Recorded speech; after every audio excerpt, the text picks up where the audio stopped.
ನಮಸ್ಕಾರ. ಸುದ್ದಿ ಮಧ್ಯಾಹ್ನಗೆ ಸ್ವಾಗತ. ನಾನು ತುಳಸಿ ಹರೀಶ್. ಇದೀಗ ಈ ಕ್ಷಣದ ಹೆಡ್ಲೈನ್ಸ್.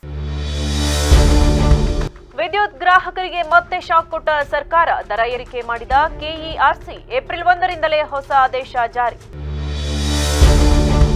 ಅವರ ಡಿಎನ್ಎನಲ್ಲೇ ಇದೆ ದ್ವೇಷದ ರಾಜಕಾರಣ. ಮರ್ಯಾದೆಯಿಂದ ಇದ್ರೆ ಅವರಿಗೂ ಕ್ಷೇಮ. ಎಚ್ಡಿಕೆಗೆ ಟಾಂಗ್ ಕೊಟ್ಟ DCM DK Shivakumar.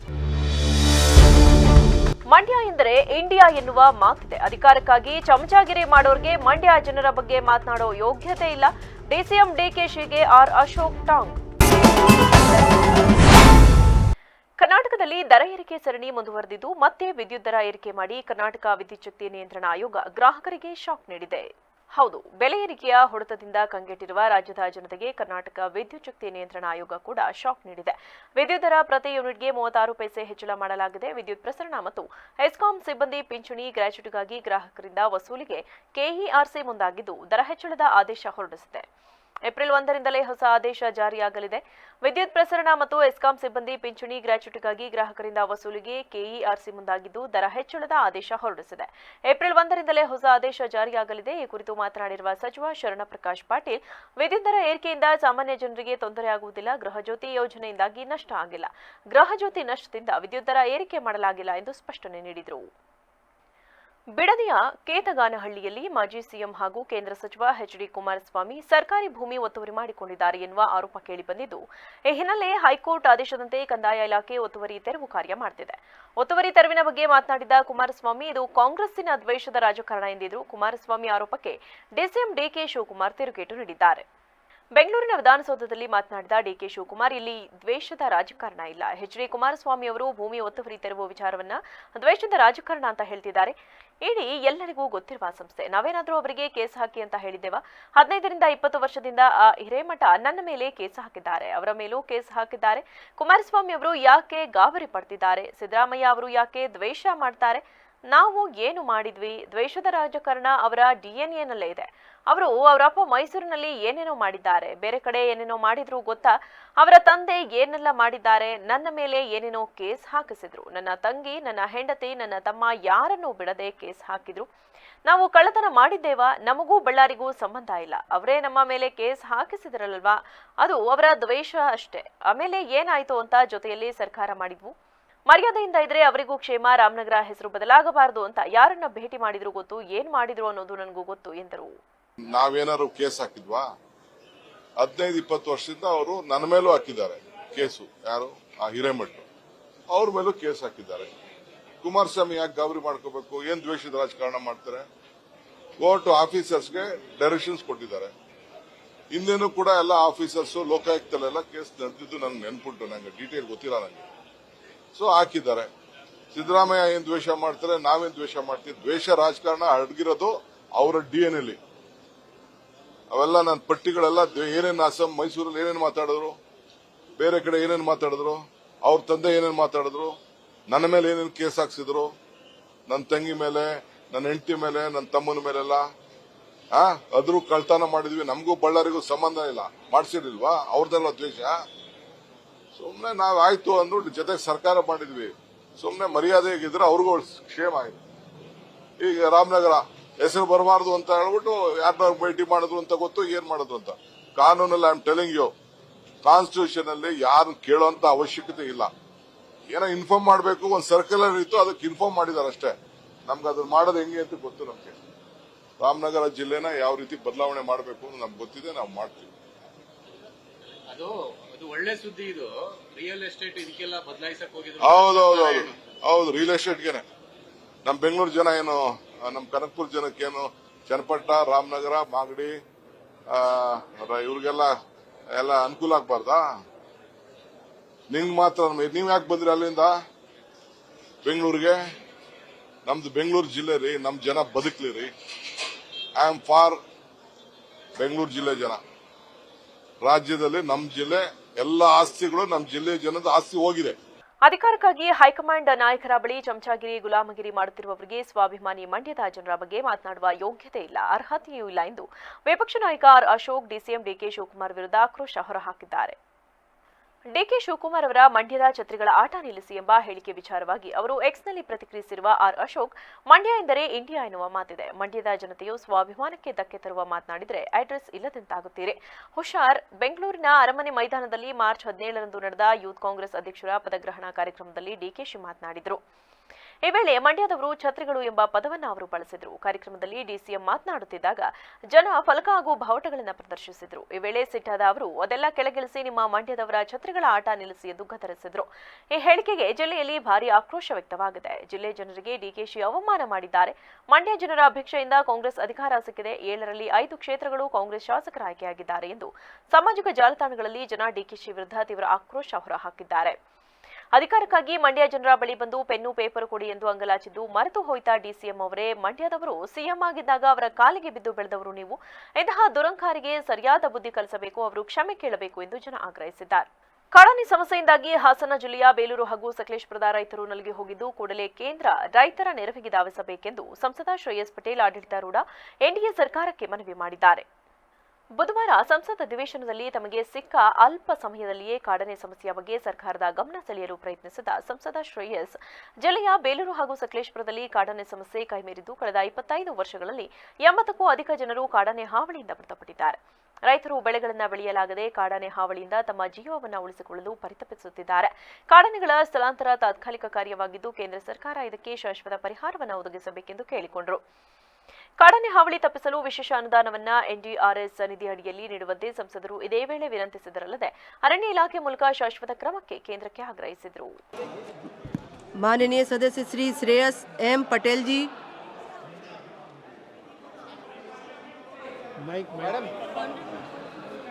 Madam mic. हाँ, इधर चालो। Thank you, Honorable Speaker, Madam. I need to highlight pressing issues in my constituency which need urgent attention from the Forest Department about the human and animal conflict, Madam. In just 1 month, 4 people have lost their lives in Haralli, Bikodu Hobli due to elephant attacks. The situation is out of control in Beluru, Sakleshpur and Alur taluks. Families are grieving, farmers are scared and the livelihoods are at risk, Madam. In past 25 years, around 82 lives have been lost. Farmers are not, no more they are growing paddies. The coffee plantation has been destroyed. The workers are lost their life, lost their wages due to fear of their lives, Madam. The elephant population is now around 80 in my region. Removing them from one place to is the only temporary relief, Madam. We need a permanent solution. I urge the ministry through you, Madam, to create a dedicated elephant corridor grant for Sakleshpur and Belur taluks, creating ideal habitat to the elephants that they won't enter the villages again, Madam. The most importantly, I request a dedicated fund under NDRF for Hassan district to compensate the families who affected died from the elephant attacks, Madam. This is a crisis. The people of Hassan are tired of living in the fear. We request to action to, Madam. This is my humble request. Kindly take the attention from the Forest Department, Madam. Thank you, Madam. ಹೆಣ್ಣು ಮಗುವನ್ನ 14,000 ರುಗೆ ಮಾರಾಟ ಮಾಡಿರುವ ಆರೋಪವೊಂದು ಮೈಸೂರು ಜಿಲ್ಲೆಯ ನಂಜನಗೂಡು ಪಟ್ಟಣದ ನೀಲಕಂಠ ನಗರದಲ್ಲಿ ಕೇಳಿಬಂದಿದೆ. ದಂಪತಿಗೆ ಹುಟ್ಟಿದ 3 ಮಕ್ಕಳು ಕೂಡ ಹೆಣ್ಣಾದ ಕಾರಣ 3ನೇ ಮಗುವನ್ನ ಮಾರಾಟ ಮಾಡಿರುವ ಗಂಭೀರ ಆರೋಪ ಕೇಳಿಬಂದಿದೆ. ಗುಂಡ್ಲುಪೇಟೆ ನಿವಾಸಿಯೊಬ್ಬರಿಗೆ ಹೆಣ್ಣು ಮಗು ಮಾರಾಟ ಮಾಡಲಾಗಿದೆ ಎಂದು ಅಂಗನವಾಡಿ ಕಾರ್ಯಕರ್ತೆಯರೊಬ್ಬರು ಶಿಶು ಅಭಿವೃದ್ಧಿ ಯೋಜನಾಧಿಕಾರಿಗಳ ಕಚೇರಿಗೆ ಮಾಹಿತಿ ನೀಡಿದ್ರು. ಮಗುವನ್ನ ಖರೀದಿ ಮಾಡಿದವರನ್ನ ಸಂಪರ್ಕಿಸಿದಾಗ 14,000 ರುಗೆ ಮಗು ಮಾರಾಟ ಮಾಡಿರುವುದು ಬೆಳಕಿಗೆ ಬಂದಿದೆ. ನಾವು ನೀಡಿದ ಹಣವನ್ನ ಹಿಂದಿರುಗಿಸಿದ್ರೆ ಮಗು ಕೊಡುವುದಾಗಿ ಮಗು ಖರೀದಿ ಮಾಡಿದವರು ಹೇಳಿದರು. ಮೊದಲು ಮಗುವನ್ನ ತಂದುಕೊಡಿ, ನಂತರ ಹಣದ ವಿಚಾರ ಮಾತನಾಡೋಣ ಎಂದು ಹೇಳಿ ಮಗುವನ್ನ ವಾಪಸ್ ಪಡೆದುಕೊಂಡಿದ್ದರು. ಇವರಿಗೂ ಯಾರ ವಿರುದ್ಧವೂ ಪ್ರಕರಣ ದಾಖಲಾಗಿಲ್ಲ. ಮಗುವನ್ನ ಮಾರಾಟ ಮಾಡಿದವರಾಗಲಿ, ಮಧ್ಯವರ್ತಿಯಾಗಲಿ ಅಥವಾ ಖರೀದಿಸಿದವನಾಗಲಿ ವಶಕ್ಕೆ ಪಡೆದಿಲ್ಲ. ಕೇವಲ ಮಧ್ಯವರ್ತಿಗಳಂತೆ ವರ್ತಿಸಿ ಮಗುವನ್ನ ವಾಪಸ್ ಕರೆಸಿಕೊಂಡಿದ್ದಾರೆ ಎನ್ನಲಾಗಿದೆ. ಮಲೆನಾಡು ತಾಂತ್ರಿಕ ವಿದ್ಯಾಲಯದಲ್ಲಿ ಬುಧವಾರ ಬ್ಲಾಕ್ ಚೈನ್ ಟೆಕ್ನಾಲಜಿ ಕಾರ್ಯಕ್ರಮವನ್ನು ಹಮ್ಮಿಕೊಳ್ಳಲಾಗಿತ್ತು. ಕಾರ್ಯಕ್ರಮ ಕುರಿತು ಬ್ಯಾಂಗ್ಳೂರ್ ಬಿಎನ್ಎಂ ಇನ್ಸ್ಟಿಟ್ಯೂಟ್ ಆಫ್ ಟೆಕ್ನಾಲಜಿ ಸಹಾಯಕ ಪ್ರಾಧ್ಯಾಪಕಿ ಡಾಕ್ಟರ್ ಸುನೀತಾ ಮಾತನಾಡಿ, ಬ್ಲಾಕ್ ಚೈನ್ ಟೆಕ್ನಾಲಜಿ ಆಧುನಿಕ ಕಾಲದಲ್ಲಿ ಅತಿ ಮುಖ್ಯವಾಗಿ ಕಾರ್ಯನಿರ್ವಹಿಸುತ್ತಿರುವ ಟೆಕ್ನಾಲಜಿ. ವಿದ್ಯಾರ್ಥಿಗಳಿಗೆ ಈ ವಿಚಾರವಾಗಿ ಹಾಗೂ ಇದರ ಬಳಕೆ ಬಗ್ಗೆ ಮಾಹಿತಿ ನೀಡಲು ಈ ಕಾರ್ಯಾಗಾರವನ್ನು ಆಯೋಜಿಸಲಾಗಿದ್ದು, ವಿದ್ಯಾರ್ಥಿಗಳ ಮುಂದಿನ ಭವಿಷ್ಯಕ್ಕೆ ಇದು ಸಹಕಾರಿಯಾಗಲಿದೆ ಎಂದು ತಿಳಿಸಿದರು. ಈ ದಿನ ನಾನು ಮಲೆನಾಡು ತಾಂತ್ರಿಕ ವಿದ್ಯಾಲಯಕ್ಕೆ ಬ್ಲಾಕ್ ಚೈನ್ ಟೆಕ್ನಾಲಜಿ ಮೇಲೆ ಕಾರ್ಯಾಗಾರಕ್ಕೆ ಆಗಮಿಸಿದ್ದೇನೆ. ಮತ್ತು ಇಲ್ಲಿ ಈ ಆಪರ್ಚುನಿಟಿ ಕೊಟ್ಟಿರುವ ಎಲ್ಲ management of Malnad college of engineering ಮತ್ತು ಡಾಕ್ಟರ್ BR ರಮೇಶ್ ಸರ್, ಮುಖ್ಯಸ್ಥರು computer science and business systems ಅವರಿಗೆ ಧನ್ಯವಾದಗಳು. ಈ ದಿನ ಬ್ಲಾಕ್ ಚೈನ್ ಟೆಕ್ನಾಲಜಿ ಇವತ್ತಿನ ಪ್ರಪಂಚದಲ್ಲಿ ತುಂಬ ನೆಸಸರಿ ಇರುವ ಟೆಕ್ನಾಲಜಿ ಇಂದ ಕಂಪನಿಗಳು. ಮಲೆನಾಡು ತಾಂತ್ರಿಕ ವಿದ್ಯಾಸಂಸ್ಥೆಯ ಪ್ರಧಾನ ಕಾರ್ಯದರ್ಶಿ ಜಗದೀಶ್ ಚೌಡವಳ್ಳಿ ಮಾತನಾಡಿ, ವಿದ್ಯಾರ್ಥಿಗಳು ತಮ್ಮ ಮುಂದಿನ ಭವಿಷ್ಯವನ್ನ ಉಜ್ವಲವಾಗಿ ರೂಪಿಸಿಕೊಳ್ಳಬೇಕೆಂಬ ಉದ್ದೇಶದೊಂದಿಗೆ ಮಲೆನಾಡು ತಾಂತ್ರಿಕ ಶಿಕ್ಷಣ ಸಂಸ್ಥೆ ಇಂತಹ ಕಾರ್ಯಾಗಾರವನ್ನ ಮಾಡುತ್ತಾ ವಿದ್ಯಾರ್ಥಿಗಳ ಜೀವನಕ್ಕೆ ದಾರಿದೀಪವಾಗುತ್ತಿದ್ದು, ವಿದ್ಯಾರ್ಥಿಗಳು ಕಾರ್ಯಾಗಾರಗಳನ್ನು ಸಮರ್ಪಕವಾಗಿ ಬಳಸಿಕೊಳ್ಳಬೇಕೆಂದು ಕರೆ ನೀಡಿದರು. ಕಾರ್ಯಾಗಾರವನ್ನು ನೀವು ಸಮರ್ಥವಾಗಿ ಅವರು ಹೇಳಿದಂಥದ್ದನ್ನ ಕೇಳಿ ಈ ಕಾರ್ಯಾಗಾರದಲ್ಲಿ ಒಂದು ಯಶವನ್ನು ಕಂಡು ದೇಶ ಕಟ್ಟುವಲ್ಲಿ ನಿಮ್ಮ ಪಾತ್ರ ಬಹುಮುಖ್ಯವಾಗಿದೆ. ಅಂತಹ ದೇಶ ಕಟ್ಟುವಂಥ ಕೆಲಸವನ್ನು ಮಲೆನಾಡು ತಾಂತ್ರಿಕ ವಿದ್ಯಾಸಂಸ್ಥೆ ಹಲವಾರು ವರ್ಷಗಳಿಂದ ಒಂದು ಪ್ರಾಡಕ್ಟ್ಗಳನ್ನು ಹೊರದೇಶಗಳಿಗೆ ನಮ್ಮ ದೇಶಕ್ಕೆ ಕೊಟ್ಟು ನಮ್ಮ ದೇಶ ಕಟ್ಟುವಲ್ಲಿ ಪ್ರಮುಖ ಪಾತ್ರವನ್ನು ವಹಿಸಲಿಕ್ಕೆ ಕಾರಣ ನಮ್ಮ ಮಲೆನಾಡು ಕಾಲೇಜು. ಅಂತಹ ಕಾಲೇಜಿನ ವಿದ್ಯಾರ್ಥಿಗಳಾಗಿ ನೀವು ಇಂದು ಪಾಠ ಪ್ರವಚನ ಕಲಿಯುವ ಮೂಲಕ ಈ ದೇಶಕ್ಕೆ ಮತ್ತು ರಾಜ್ಯಕ್ಕೆ ಉತ್ತಮ ಸಂದೇಶ ಬರುವ ರೀತಿಯಲ್ಲಿ ನೀವು ಒಳ್ಳೆಯ ಅಚೀವ್ಮೆಂಟ್ ಮಾಡಿ ಒಳ್ಳೆಯ ಸಾಧಕರ. ಈ ವೇಳೆ ಸಂಸ್ಥೆಯ ನಿರ್ದೇಶಕರಾದ ರಾಜಶೇಖರ್ ಸೇರಿದಂತೆ ಇತರರಿದ್ದರು. ಕುಡಿಯುವ ನೀರಿಗಾಗಿ ಮನೆಯ ಆವರಣಕ್ಕೆ ಬಂದು ಒಂಟಿಸಲಗ ಭೀಮಾ ಪರದಾಡಿದ ಘಟನೆ ಬೇಲೂರು ತಾಲೂಕಿನ ಕ್ಯಾನಳ್ಳಿ ಗ್ರಾಮದಲ್ಲಿ ನಡೆದಿದೆ. ಗ್ರಾಮದ ನಿವಾಸಿಯೋರ್ವರ ಮನೆಯ ಆವರಣದಲ್ಲಿ ಪ್ಲಾಸ್ಟಿಕ್ ಡ್ರಮ್ನಲ್ಲಿ ನೀರು ತುಂಬಿಸಿ ಇಟ್ಟಿದ್ದನ್ನ ಬಾಯಾರಿಕೆಯಿಂದ ನೀರು ಕುಡಿಯಲು ಬಂದ ಭೀಮಾ ಸೊಂಡಿಲಿನಿಂದ ಡ್ರಮ್ಗೆ ಮುಚ್ಚಿದ ಮುಚ್ಚಳ ತೆರೆಯಲು ಪರದಾಡಿದ್ದಾನೆ. ಭೀಮಾ ಮುಚ್ಚಳ ತೆರೆಯಲು ಸಾಧ್ಯವಾಗದಿದ್ದಾಗ ಡ್ರಮ್ ಕೆಳಗೆ ಬೀಳಿಸಿದ ಡ್ರಮ್ನಲ್ಲಿದ್ದ ನೀರು ಕುಡಿದ ಸ್ಥಳದಿಂದ ನಿರ್ಗಮಿಸಿದ್ದಾನೆ. ಇನ್ನು ಇದೇ ಭಾಗದಲ್ಲಿ ನಡೆಯುತ್ತಿರುವ ಪುಂಡಾನೆ ವಿಕ್ರಾಂತ್ ಸೆರೆ ಕಾರ್ಯಾಚರಣೆ ವೇಳೆ ಎಂಟ್ರಿ ಕೊಟ್ಟಿದ್ದು, ಭೀಮನ ಎಂಟ್ರಿಯಿಂದ ಕೆಲಕಾಲ ಕಾರ್ಯಾಚರಣೆ ಸ್ಥಗಿತಗೊಂಡಿತ್ತು. ಮತಾಂತರ ಕಾನೂನು ಜಾರಿಯಲ್ಲಿದ್ದರೂ ಅಕ್ರಮ ಮತಾಂತರ ನಡೆಯುತ್ತಿದ್ದು, ನನ್ನನ್ನ ಎಸ್ಸಿ ಸಮುದಾಯದಿಂದ ಕ್ರಿಶ್ಚಿಯನ್ಗೆ ಕನ್ವರ್ಟ್ ಮಾಡಿಕೊಂಡು ಈಗ ಸ್ನೇಹಿತರನ್ನ ಸಂಬಂಧಿಕರನ್ನ ನಮ್ಮ ಧರ್ಮಕ್ಕೆ ಕರೆತರುವಂತೆ ದೈಹಿಕವಾಗಿ ಹಲ್ಲೆ ಮಾಡುತ್ತಿದ್ದಾರೆ. ಈ ಬಗ್ಗೆ ಈಗಾಗಲೇ ಜಿಲ್ಲಾಧಿಕಾರಿಗಳಿಗೆ ದೂರು ನೀಡಲಾಗಿದ್ದರೂ ಯಾವ ಪ್ರಯೋಜನವಾಗಿರುವುದಿಲ್ಲ. ನನಗೆ ನ್ಯಾಯ ಕೊಡಿಸಬೇಕೆಂದು ಮನನೊಂದ ಮಹಿಳೆ ಲಕ್ಷ್ಮಿ ಹೇಳಿದರು.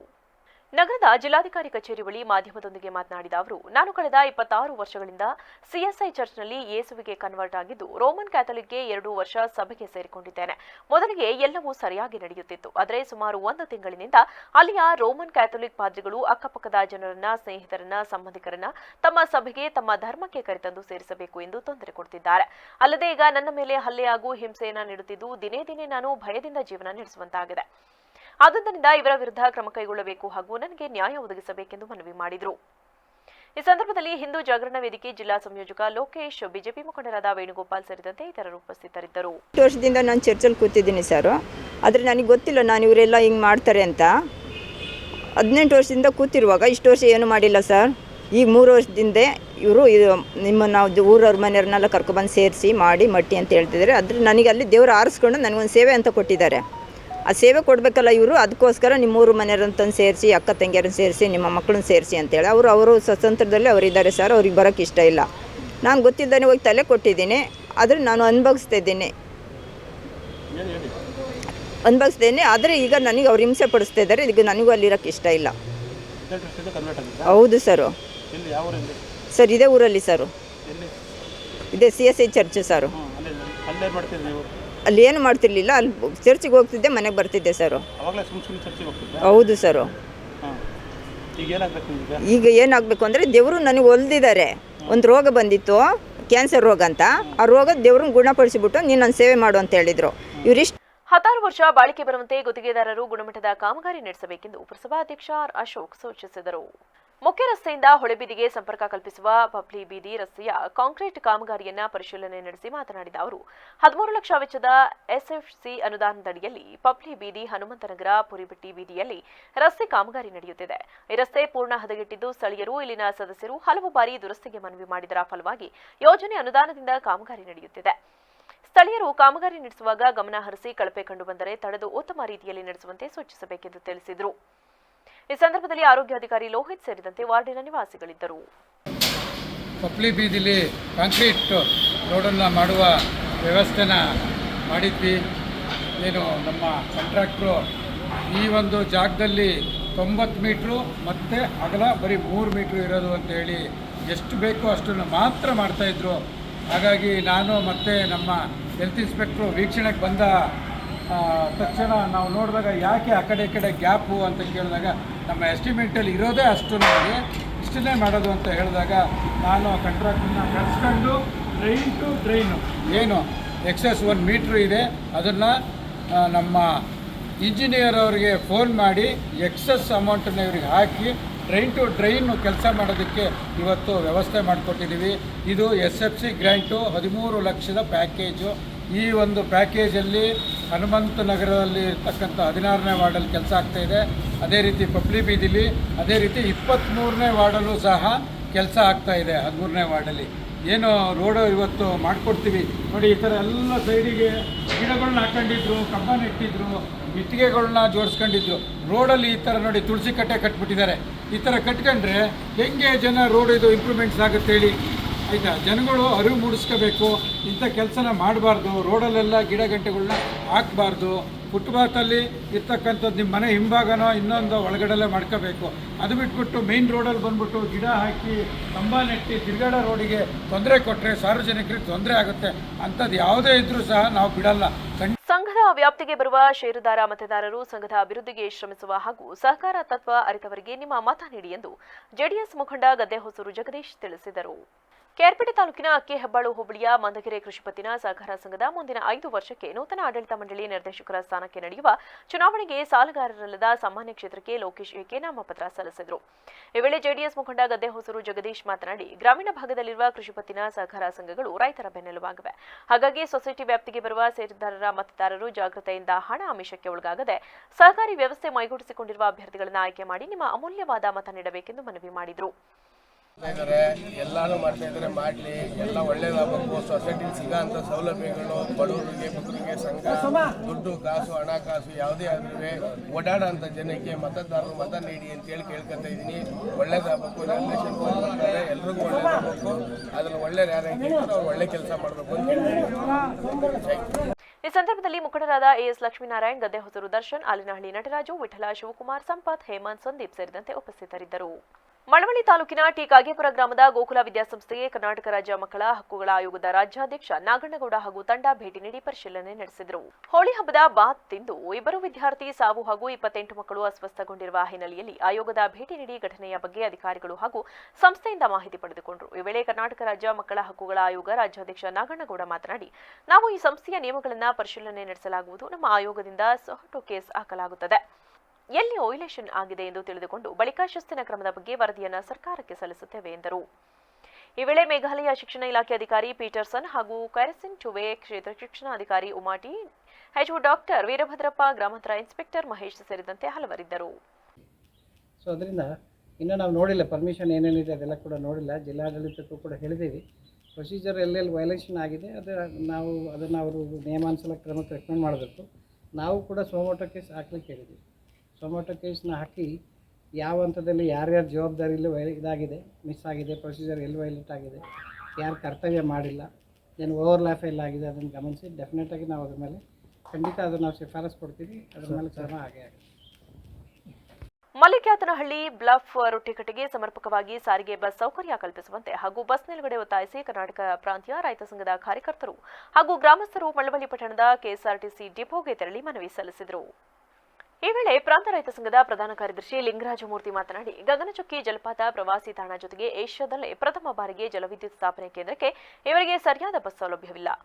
ಕೂಡಲೇ ಸಾರಿಗೆ ಬಸ್ ಸೌಲಭ್ಯ ಕಲ್ಪಿಸಬೇಕು. ಇಲ್ಲದಿದ್ದರೆ ಆ ಭಾಗದ ಗ್ರಾಮಸ್ಥರ ಜೊತೆಗೂಡಿ ಪ್ರಾಂತ ರೈತ ಸಂಘ ಅಲ್ಲಿಂದ ಕೆಎಸ್ಆರ್ಟಿಸಿ ಡಿಪೋವರೆಗೆ ಪಾದಯಾತ್ರೆ ನಡೆಸಲಾಗುತ್ತದೆ ಎಂದು ಎಚ್ಚರಿಸಿದರು. ಪ್ರತಿಭಟನೆಯಲ್ಲಿ ಪ್ರಾಂತ ರೈತ ಸಂಘದ ಕಾರ್ಯದರ್ಶಿ ಲಿಂಗರಾಜಮೂರ್ತಿ, ಸುಶೀಲಾ, ತಿಮ್ಮೇಗೌಡ, ಮಹೇಶ್, ನಂಜುಂಡಸ್ವಾಮಿ, ಆಂಟೋನಿ ಸ್ವಾಮಿ ಸೇರಿದಂತೆ ಹಲವರಿದ್ದರು. ಹಳ್ಳಿ, ಬ್ಲಫ್, ಶಿವನಸಮುದ್ರ ಮುಂತಾದ ಗ್ರಾಮಗಳಿಗೆ ಸಮರ್ಪಕವಾಗಿ ಬಸ್ ವ್ಯವಸ್ಥೆ ಮಾಡಿಕೊಡ್ಬೇಕು ಅಂತೇಳಿ ನಾವು ಇವತ್ತು ಕರ್ನಾಟಕ ಪ್ರಾಂತ ರೈತ ಸಂಘದ ಮಳವಳ್ಳಿ ತಾಲೂಕು ಸಮಿತಿ ವತಿಯಿಂದ ಕೆಎಸ್ಆರ್ಟಿಸಿ ಘಟಕ ವ್ಯವಸ್ಥಾಪಕರಿಗೆ ಮನವಿ ಕೊಡಲಿಕ್ಕೆ ಬಂದಿದ್ದೀವಿ. ಏಷ್ಯಾದ ಪ್ರಪ್ರಥಮ ಜಲವಿದ್ಯುದಾಗಾರ ಪ್ರಾರಂಭ ಆಗಿರ್ತಕ್ಕಂಥದ್ದು ಮಳವಳ್ಳಿ ತಾಲೂಕಿನ ಶಿವನಸಮುದ್ರದಲ್ಲಿ ಅಂತಕ್ಕಂಥ ವಿಷಯ ನಮ್ಮೆಲ್ಲರಿಗೂ ಕೂಡ ಮಳವಳ್ಳಿ ತಾಲೂಕಿನವರಾಗಿ ಹೆಮ್ಮೆ ಪಡೋದಕ್ಕಾಗಿರ್ತಕ್ಕಂಥ ವಿಚಾರ. 123 ವರ್ಷಗಳ ಹಿಂದೆಯೇ ಈ ನಾಡಿಗೆ ಬೆಳಕು ಕೊಟ್ಟಂಥ ಮಲ್ಲಿಕ್ಯಾತನಹಳ್ಳಿ, ಬ್ಲಫ್, ಶಿವನಸಮುದ್ರ ಮುಂತಾದ ಗ್ರಾಮಗಳು ಇವತ್ತು ಕತ್ಲೆಲಿವೆ ಅಂತ ಹೇಳಿದ್ರೆ ಅಗತ್ಯವಾಗಿ ಅಲ್ಲಿಗೆ ಸಿಗಬೇಕಾಗಿರ್ತಕ್ಕಂಥ ಮೂಲಭೂತ ಸೌಲಭ್ಯಗಳು ಇನ್ನೂ ಕೂಡ ಸಹ ಸಿಕ್ಕಿಲ್ಲ. ಜೊತೆಗೆ ಇವಾಗ ಏನಾಗಿದೆ, ಸಾಕಷ್ಟು ಬಸ್ಗಳು ಅಲ್ಲಿಗೆ ಹೋಗ್ತಿದ್ವು, ಕೆಎಸ್ಆರ್ಟಿಸಿ ಬಸ್ಗಳು ಮಲ್ಲಿಕ್ಯಾತನಹಳ್ಳಿ, ಬ್ಲಫ್, ಶಿವನಸಮುದ್ರಕ್ಕೆ. ಹಿಂದೆ ಚಿಂತಾಮಣಿ, ಕೋಲಾರ ಡಿಪೋಯಿಂದನೂ ಕೂಡ ನೇರವಾಗಿ ಅಲ್ಲಿಗೆ ಬಸ್ಗಳು ಹೋಗ್ತಿದ್ವು. ಈ ಕಡೆ ಕೊಳ್ಳೇಗಾಲ ಚಾಮರಾಜನಗರಕ್ಕೆ ಹೋಗ್ತಕ್ಕಂಥ ಎಲ್ಲ ಗಾಡಿಗಳು ಬ್ಲಫ್ ಶಿವನ ಸಮುದ್ರ ಒಳಗಡೆ ಹೋಗ್ತಿದ್ದದ್ದು. ಇಲ್ಲಿ ಈಗ ಅಲ್ಲಿ KPCನಲ್ಲಿ ಸಾಕಷ್ಟು ಕೆಲಸ ನಡೀತಾ ಇದೆ. ಪವರ್ ಪ್ರಾಜೆಕ್ಟ್, ಬೇರೆ ಬೇರೆ ಪ್ರೈವೇಟ್ ಪವರ್ ಪ್ರಾಜೆಕ್ಟ್ಗಳಿದ್ದಾವೆ, ಸೋಲಾರ್ ಪ್ರಾಜೆಕ್ಟ್ ಇದೆ. ಅಲ್ಲೆಲ್ಲ ಕೂಡ ಲೇಬರ್ಗಳು ಬೇರೆ ಕಡೆಯಿಂದ ಭಾಳಷ್ಟು ಜನ ಬರ್ತಾ ಇದ್ದಾರೆ. ಅದಲ್ಲದೆ ಅದು ಒಂದು ಪ್ರವಾಸಿ ತಾಣ, ಗಗನಚುಕ್ಕಿ ಜಲಪಾತ. ಇಷ್ಟೆಲ್ಲ ಇರುವಾಗ ಅಲ್ಲಿಗೆ ಇದೀಗ ಸಂಕ್ಷಿಪ್ತ ಸುದ್ದಿಗಳು. ಕಲ್ಯಾಣ ಕರ್ನಾಟಕ ಭಾಗದ ಆರಾಧ್ಯ ದೈವ ಮಹಾದಾಸೋಹಿ ಶ್ರೀ ಶರಣಬಸವೇಶ್ವರರ 203ನೇ ಜಾತ್ರಾ ಮಹೋತ್ಸವದ ಅಂಗವಾಗಿ ಬುಧವಾರ ಮಹಾರಥೋತ್ಸವ ವಿಜೃಂಭಣೆಯಿಂದ ಜರುಗಿತು. ಶರಣಬಸವೇಶ್ವರ ಸಂಸ್ಥಾನದ ಪೀಠಾಧಿಪತಿ ಶರಣಬಸಪ್ಪ ಅಪ್ಪ ಹಾಗೂ 9ನೇ ಪೀಠಾಧಿಪತಿ ಚಿರಂಜೀವಿ ದೊಡ್ಡಪ್ಪ ಅಪ್ಪ ಅವರು ಭಕ್ತರಿಗೆ ಪರ್ಸು ಬಟ್ಟಲು ಪ್ರದರ್ಶನ ಮಾಡಿ ಶಂಖನಾದ ಮೊಳಗಿಸುವ ಮೂಲಕ ರಥೋತ್ಸವಕ್ಕೆ ಚಾಲನೆ ನೀಡಿದರು. ಕೊನೆಯಲ್ಲಿ ಮತ್ತೊಮ್ಮೆ ಹೆಡ್ಲೈನ್ಸ್. ವಿದ್ಯುತ್ ಗ್ರಾಹಕರಿಗೆ ಮತ್ತೆ ಶಾಕ್ ಕೊಟ್ಟ ಸರ್ಕಾರ, ದರ ಏರಿಕೆ ಮಾಡಿದ ಕೆಇಆರ್ಸಿ. ಏಪ್ರಿಲ್ 1ರಿಂದಲೇ ಹೊಸ ಆದೇಶ ಜಾರಿ. ಅವರ ಡಿಎನ್ಎನಲ್ಲೇ ಇದೆ ದ್ವೇಷದ ರಾಜಕಾರಣ, ಮರ್ಯಾದೆಯಿಂದ ಇದ್ರೆ ಅವರಿಗೂ ಕ್ಷೇಮ. ಎಚ್ಡಿಕೆಗೆ ಟಾಂಗ್ ಕೊಟ್ಟ ಡಿಸಿಎಂ ಡಿಕೆ ಶಿವಕುಮಾರ್. ಮಂಡ್ಯ ಎಂದರೆ ಇಂಡಿಯಾ ಎನ್ನುವ ಮಾತಿದೆ. ಅಧಿಕಾರಕ್ಕಾಗಿ ಚಮಚಾಗಿರಿ ಮಾಡೋರ್ಗೆ ಮಂಡ್ಯ ಜನರ ಬಗ್ಗೆ ಮಾತನಾಡೋ ಯೋಗ್ಯತೆ ಇಲ್ಲ. ಡಿಸಿಎಂ ಡಿಕೆಶಿಗೆ ಆರ್ ಅಶೋಕ್ ಟಾಂಗ್. ಕ್ಷಣ ಕ್ಷಣದ ಸುದ್ದಿಗಾಗಿ ನೋಡ್ತಾ ಇರಿ ವಿವಿಸಿ ಟಿವಿ. ಇದು ಜನರ ಧ್ವನಿ, ಸತ್ಯದ ಕಡೆ ನಮ್ಮ ನಡೆ.